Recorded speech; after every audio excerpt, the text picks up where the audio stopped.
मी आत्ता पुणे जिल्ह्यामधल्या तळेगाव दाभाडे जवळच्या कुंडमळा या ठिकाणी आहे। इथे इंद्रायणी नदीमध्ये नैसर्गिकरित्या हे जे रांजण खळगे तयार झाले आहेत, जसे पुणे जिल्ह्यात निघोज या ठिकाणी आहेत तसे इथेही आहेत। निघोजचं नेहमी बघण्यात येतं, त्याचं नाव असतं, पण या ठिकाणाचं नाव इतकं ऐकलं नव्हतं। पण जेव्हा ऐकलं तेव्हापासून अशी उत्सुकता होती की काय असेल ती आज उत्सुकता शमलेली आहे। तुम्ही आत्ता इथे बघू शकताय की किती वेगळ्या पद्धतीने हे सगळं निसर्गाचं सौंदर्य आहे।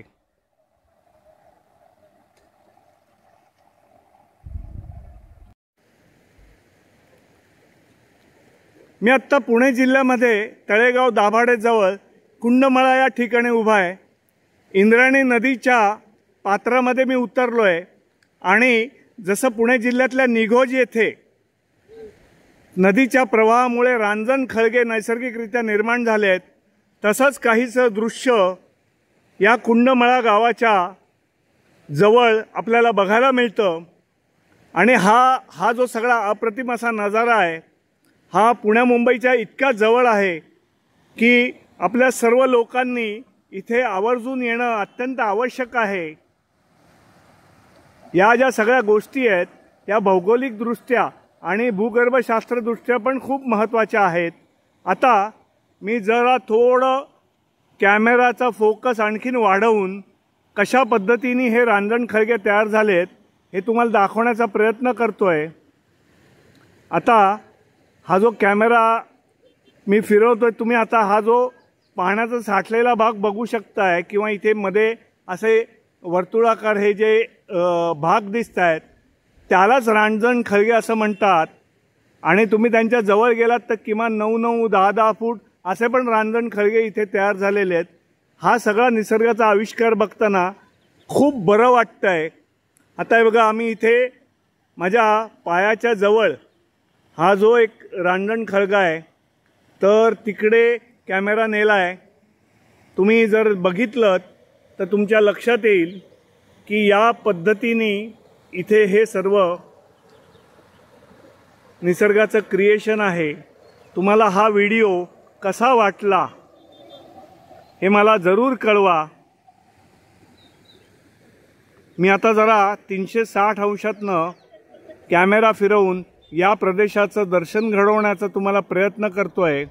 आणि आत्ता डाव्या बाजूला एक तुम्हाला मंदिर दिसेल, ते कुंडदेवीचं मंदिर आहे, तिथे आम्ही आत्ता जाऊन आलो। तर अशा सगळ्या नयनरम्य गोष्टी इकडे आहेत, तुम्ही इथे नक्की या आणि या सगळ्या गोष्टींचा आस्वाद घ्या। धन्यवाद। मी समीर परांजपे बोरेल। मी आत्ता पुणे जिल्ह्यामध्ये तळेगाव दाभाडे जवळ कुंडमळा नावाचं ठिकाण आहे। जसं पुणे जिल्ह्यामध्ये निघोजमध्ये नदीच्या पात्रामध्ये पाण्याच्या प्रवाहामुळे रांजण कुंड निर्माण झाली आहेत, तसंच चित्र इथे काही प्रमाणात निर्माण झालेलं आहे।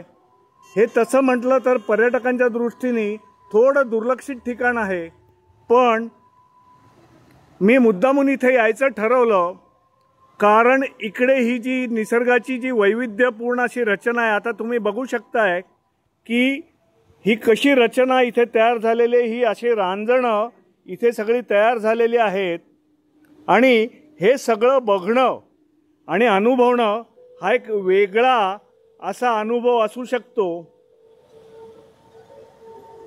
निसर्ग मित्र संस्थेबरोबर मी निघोजला गेलो होतो, तेव्हा आमचे प्रणेते धनंजय मदन यांनी निघोजबद्दल खूप बारकाईने माहिती दिली होती। आणि आता हे सगळं बघताना धनंजय मदन म्हणजे आप्पा यांची स्वाभाविक आठवण येणं स्वाभाविक आहे। हा जो सगळा सुंदर स्पॉट आहे, हा तुमच्यासारख्या निसर्गप्रेमींनी नक्की येऊन इथे बघायला पाहिजे। मी आता इंद्रायणीच्या पात्रामध्ये हा जो विस्तृत असा भाग आहे, तर त्याच्यावरती कॅमेरा फिरवतोय। तुम्ही आता बघू शकताय की वेगवेगळ्या ठिकाणी असे रांजण खळगे तयार झालेले आहेत। आणि ही निसर्गाची किमया इतकं सगळं पुणे आणि मुंबईच्या जवळ आहे, तर लोकांनी इथे येऊन हे सगळं अनुभवायला पाहिजे। आता हा जो मी रांजण खळगा दाखवणार आहे, अगदी कर्कटकाने घेतल्यासारखा अगदी गोल आहे तो।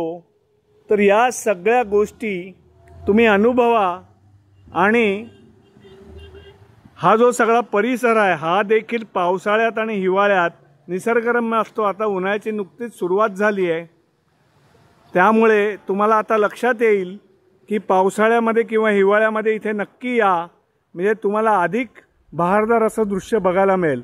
हा व्हिडिओ तुम्हाला कसा वाटला हे मला नक्की कळवा। मी समीर परांजपे, बोरिवली। धन्यवाद। लोणावळा ते पुणे या मार्गावरती तुम्ही जर लोकलनी प्रवास करायला सुरुवात केलात तर मध्ये कामशेत असं एक रेल्वे स्थानक लागतं।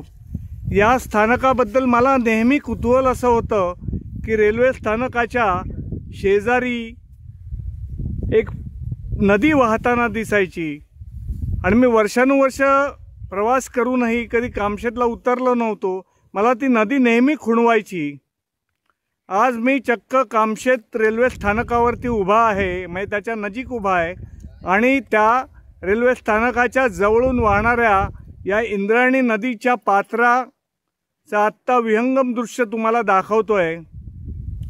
अनेक वर्षांचं माझं स्वप्न पूर्ण झालं आहे। आत्ता दुपारी जरी 2:30-3 वाजले असले तरी कोणत्याही पाण्याच्या जवळ आपण उभं राहिलो, जलाशयाच्या जवळ, की जो थंडावा आपल्याला मिळतो तो आत्ता आम्ही अनुभवतोय। इकडचा हा जो सगळा निसर्ग आहे, हा निसर्ग तुम्हाला सतत खुणावत असतो। कधी जर शक्य झालं तर एक दिवस खरंच कामशेत स्टेशनला उतरा, इथे एक स्थानिक देवतेचं मंदिर आहे तेही बघा आणि हा जो घाट दिसतो आहे अगदी स्टेशनला लागूनच आहे हा घाट, या घाटावरनं खाली उतरून या इंद्रायणीच्या पात्रामध्ये पाय जरी बुडवलेत 2 मिनिटं तरी तुम्हाला सुखशांती लाभेल।